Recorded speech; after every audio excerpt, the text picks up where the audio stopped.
Все на низкий старт. Начали.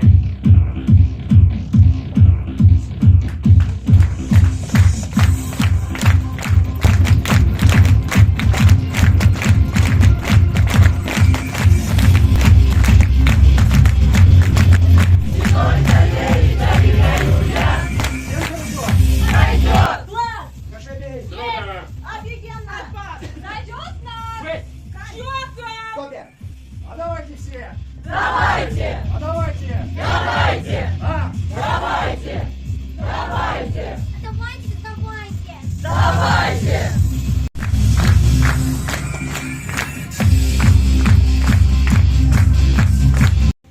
Вообще машина либо дома, раз не умеете в общественном транспорте ездить. Вот так съел? Ну, раз не мне, то сиди и молчи. Да ладно тебе, а! И молчи. Девушка, почему хамите? Он ведь вам отцы годится. У меня свой есть. Все, я на тебя обиделась. Раз и навсегда не подходи ко мне. Ну и обижайся, больно надо. Достала уже.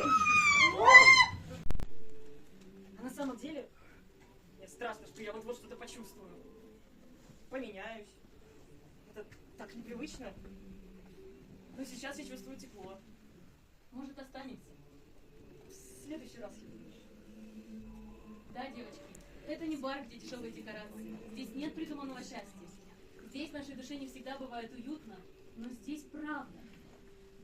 Девчонки, смотрите! Где? Что?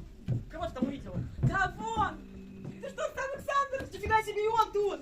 Это Да, мы рассказывали. Теперь понятно, почему он, ну и его песни, и он и просто... Да, просто. вот такой. теперь я могу поехать спокойно с вами, послушать нашего Саши. Да, мы же в клуб собирались. Юг надежды. И этого достаточно, чтобы найти дорогу друг к другу. Давайте не гасить этот свет в себе. Давайте хотя бы попробуем. Еще есть время. Нужно только сделать шаг. Навстречу свету. Навстречу друг другу. Навстречу. Радости! Рождеством Христовым!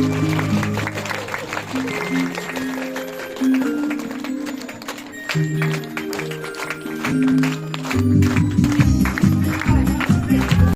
что, не сильно тесно было? Следите за афишами, мы будем еще показывать спектакль. Приводите своих друзей, близких, приходите.